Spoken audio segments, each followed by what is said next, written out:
Hey, it's your guy Tyrrell back with the interviews.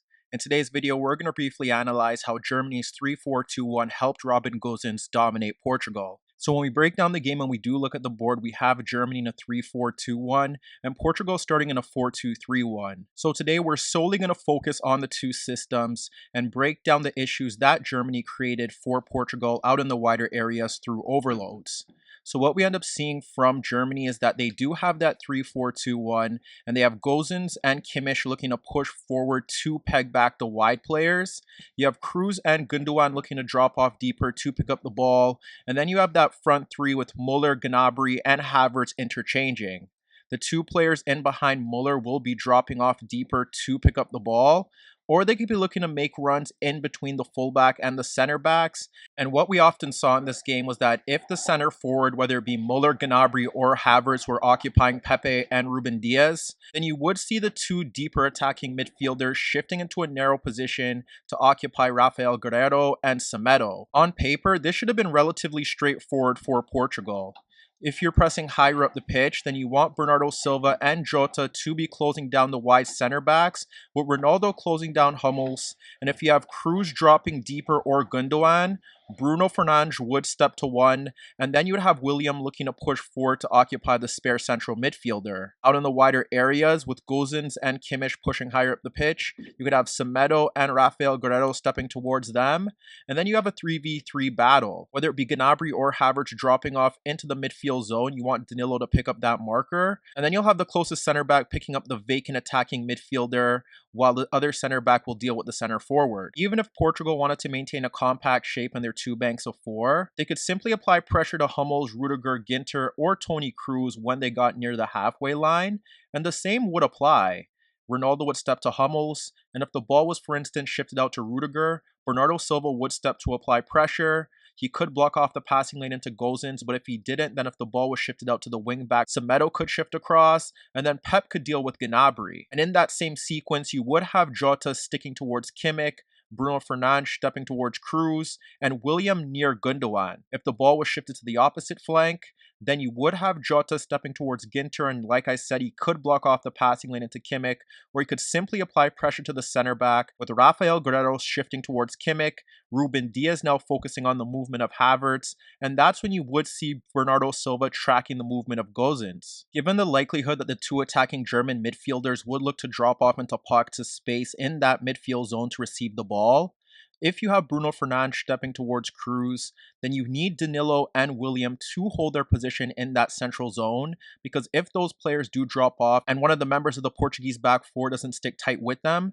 then that's the responsibility of Danilo and William Carvalho to shift across to ensure that those players are closed down. Ultimately, the issue that Portugal encountered here was they didn't do either approach on a consistent basis. They weren't consistently pressing high, and when they were dropping deeper, they weren't doing their defensive work, specifically out in those wider areas. We did see more of Jota tracking back to track the movement of Ginter when he did push into the Portuguese half, but it was mainly down the left-hand side where you had Gnabry, Muller, or Havertz occupying Semedo and Pep, and they would look to drag Semedo central, and that's when you would see Gosens looking to make a run off Bernardo Silva. In those situations, that is Bernardo Silva's man, and if he isn't stepping forward to apply pressure to Rudiger, then he's specifically responsible for the movement of the wingback. Germany effectively shifted into a 3-2-5 with the ball, as Gosens and Kimmich consistently pushed into advanced positions, looking to make runs in beyond Rafael Guerreiro and Semedo. And what was key to their movement was that you had a center forward occupying the two center backs, and then the two attacking midfielders would tuck into narrow positions into the gaps between the center backs and the fullbacks to pull Portugal's backline narrow, and then that would create the 2v1 overloads in those wider areas that Kimmich and Gosens were able to exploit. Later on, you have Gundogan picking up the ball freely in his own half ahead of the back three, and you see Muller shifting towards Nelson Semedo, and he's calling for the ball over the top as he locates Gosens making a run beyond Bernardo. Towards the end of that half, it's Gundogan once again stepping forward, no pressure applied towards him. You have Muller dropping to the left of William. You have Havertz occupying both center backs, and Gnabry just ahead of Semedo dragging him narrow. And once again, it's Bernardo Silva not tracking back, to follow Gosens breaking in behind. So if Portugal aren't pressing high to squeeze this German side, or dropping off a bit deeper and having Bernardo Silva and Jota take turns dealing with Gosens and Kimmich pushing forward, the other alternative would be to have Danilo or William Carvalho dropping off deeper into the half space to occupy the attacking midfielder so that Semedo or Rafael Guerreiro can shift out to close down the wing back. For instance, if you have Bernardo Silva stepping towards Rudiger and Bruno sitting on Toni Kroos, then you could have Danilo dropping into that half space to, for instance, deal with Gnabry, and then Semedo would be able to deal with Gosens.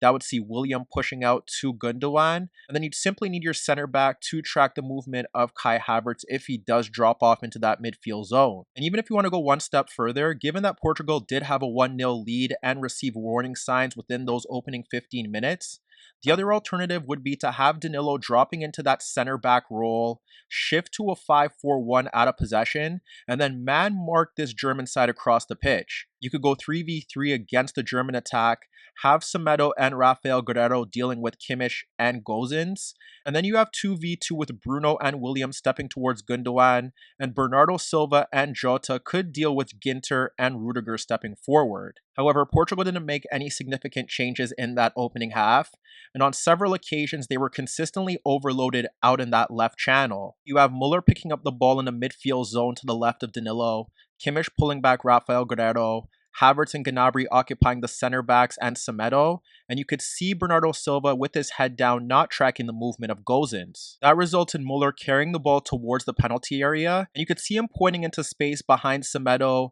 as Gnabry occupies the Portuguese right back and Havertz is occupying the center backs. As that play develops, Muller drops the ball back to Kimmich and he takes away Danilo and Rafael Guerreiro, and you could still see Gnabry and Havertz occupying Pep and Semedo. That ultimately results in Kimmich clipping the ball over Semedo into the path of Gosens, and you could see Havertz making that run in between Pep ball watching and Ruben Diaz, but where's Bernardo Silva? Gosens ends up flashing that ball through the 6-yard area, and that results in the opening goal. In the build-up to Germany's winner, you could see the overload again on the left-hand side with Rudiger looking to play the ball across Bernardo for Gosens, and you have Muller occupying Semedo and Gnabry ahead of Pep.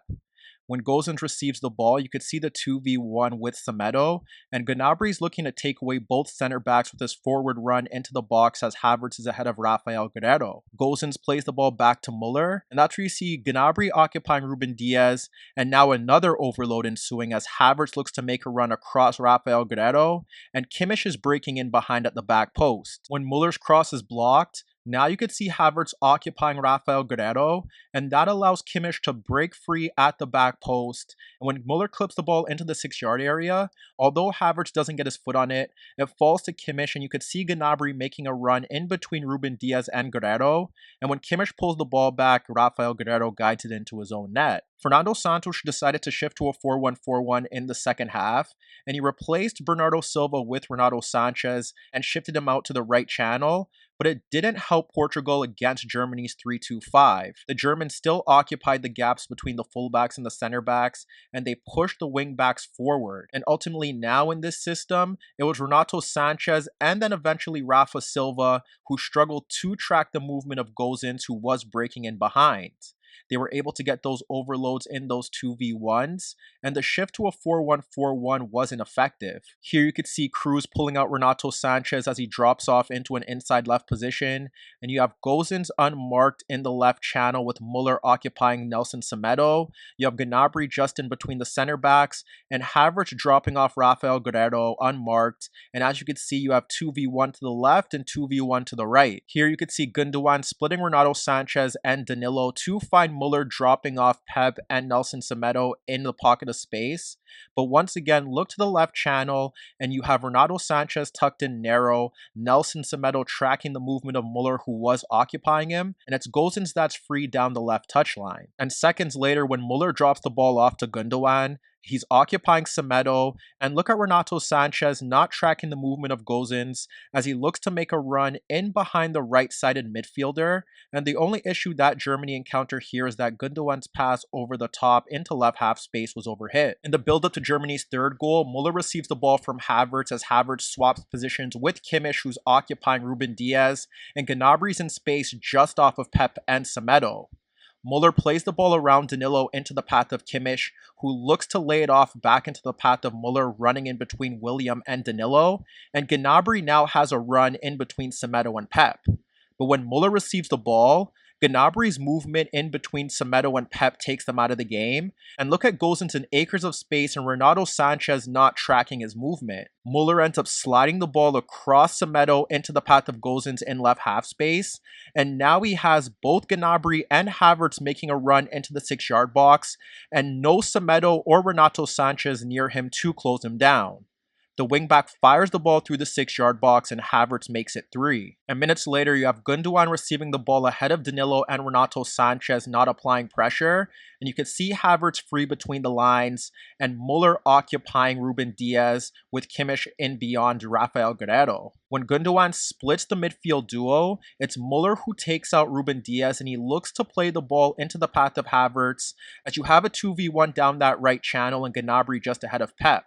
That results in the ball being slid out to Kimmich, and now you have Gnabry ahead of Semedo and Pep looking to make a run into right half space to drag the defenders away, and Gosens making a run off Rafa Silva. Kimmich receives the ball, and as he looks to push towards the box, now Havertz is free to make a run into that 6-yard area to pull away Semedo, and you could see Gosens calling for it at the back post with Rafa Silva ball watching. When the ball is clipped into the 6-yard area, it's Havertz's movement that takes away Semedo, and it allows Gosens to nod the ball freely from point-blank range as Rafa Silva never tracked his movement. So as you could see, this was a systemic failure from Portugal, and their reluctance to adapt to Germany's 3-4-2-1 ultimately led to their downfall. Regardless of the personnel, the Germans were able to consistently create overloads out in the wider areas, which therefore resulted in Gosens dominating the Portuguese backline.